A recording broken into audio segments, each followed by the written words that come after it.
Students, आज के topic में हम पढ़ेंगे प्रॉब्लम्स रिलेटेड टू न्यूट्रिशन, जिसे कहते हैं मॉल न्यूट्रिशन।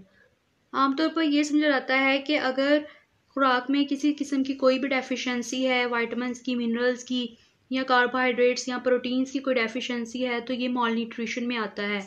लेकिन अगर आप ओवर इनटेक कर रहे हैं किसी भी चीज़ की, चाहे वो प्रोटीन है, कार्बोहाइड्रेट्स है, मिनरल्स हैं या विटामिन्स हैं, तो ये भी मॉल न्यूट्रिशन में आएगा। मॉल न्यूट्रिशन में डिफरेंट कंडीशंस हो सकती हैं। फॉर एग्जांपल इनएडिक्वेट कंजप्शन हो सकती है, मतलब ये कि आप प्रॉपर अमाउंट में या कंसंट्रेशन में जो न्यूट्रिएंट है या ग़िज़ाई अज्जा है वो नहीं ले रहे।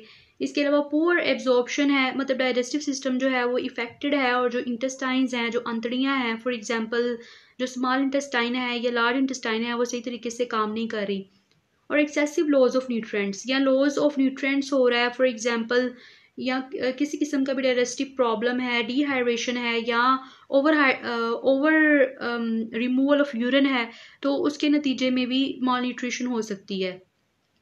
माल nutrition includes over nutrition resulting from over eating और excessive intake of specific nutrients. जो माल नरिश्ड पीपल होते हैं, इनके अंदर इस तरह की डेफिशिएंसीज होती हैं कि ये अपनी डाइट पे प्रॉपर कैलोरीज नहीं ले रहे होते। कैलोरीज का मतलब ये होता है कि ये कैलोरी जो है ये एनर्जी का यूनिट है, तो प्रॉपर इनकी डाइट के अंदर जो है वो कैलोरीज नहीं होती। फॉर एग्जांपल या तो ये प्रोटीन का इंटेक कम ले रहे होते हैं, या विटामिन्स या ट्रेस मिनरल्स। ट्रेस मिनरल्स इस तरह के मिनरल्स होते हैं जो कि बहुत ज़्यादा लो अमाउंट में होते हैं, लेकिन ये हमारी बॉडी के लिए बहुत ज़्यादा ज़रूरी होते हैं, चाहे इनकी जो कंसंट्रेशन है वो लो ही चाहिए होती है। अगर माल न्यूट्रिशन हो जाती है, अगर खुराक की कमी हो जाती है, तो उसके नतीजे में जो इम्यून सिस्टम है वो इफ़ेक्ट होता है, मतलब जो हमारा मुदाफ़ियती निज़ाम है, डिजीज़ से फ़ाइट करने का जो निज़ाम है वो इफ़ेक्ट होगा। इसके अलावा empire physical and mental health, पूरी की पूरी जो हेल्थ है वो इफ़ेक्ट होगी, इंक्लूडिंग मेंटल हेल्थ। इसके अलावा स्लो करेगा थिंकिंग को, स्टंट ग्रोथ, मतलब ग्रोथ को रोक देगा। इसके अलावा फिटल डेवलपमेंट भी नहीं हो सकेगी। फिटल का मतलब ये होता है, ये इस तरह के बेबीज़ हैं जिनकी अभी बर्थ नहीं हुई होती और उनकी जो डेवलपमेंट है वो चल रही होती है, तो उसमें भी इफ़ेक्ट आता है अगर माल न्यूट्रिशन हो। Common forms of mall nutrition include protein energy mall nutrition, जिसे PEM कहते हैं, ये इसका एब्रीवेशन है। Mineral deficiency disease MDD and over intake of nutrient OIN। First of all discuss करते हैं प्रोटीन एनर्जी माल न्यूट्रिशन को। प्रोटीन एनर्जी माल nutrition का मतलब ये होता है कि जो भी बॉडी के अंदर ज़रूरी प्रोटीन्स चाहिए होती हैं उसकी इनएडिक्वेट अवेलेबिलिटी होती है, या उसकी जो एब्जॉर्प्शन है वो नहीं हो रही होती, जिसकी वजह से जो डेवलपिंग कंट्रीज़ हैं उसमें चिल्ड्रन की काफ़ी ज़्यादा डेथ हो रही है।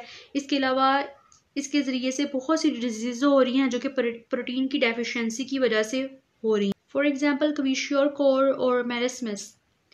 क्विशोर-कोर is due to protein deficiency at the age of about 12 months when breastfeeding is discontinued. It can also develop at any time during a child's growing years.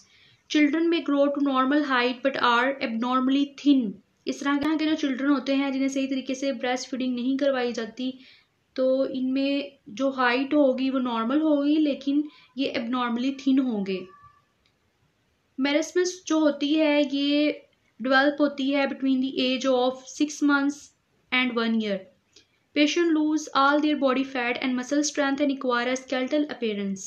इसकी वजह से जितनी भी मसल्स मैस होगा वो सारे का सारा लूज हो जाएगा, और इसकी वजह से बिल्कुल एक ढांचे की तरह की जो अपीयरेंस है वो नजर आएगी। Children with marasmus show poor growth and look small for their age. इनमें ग्रोथ बहुत ज़्यादा कम होगी और इसके अलावा ये अपनी एज से काफ़ी स्मॉल नजर आएंगे।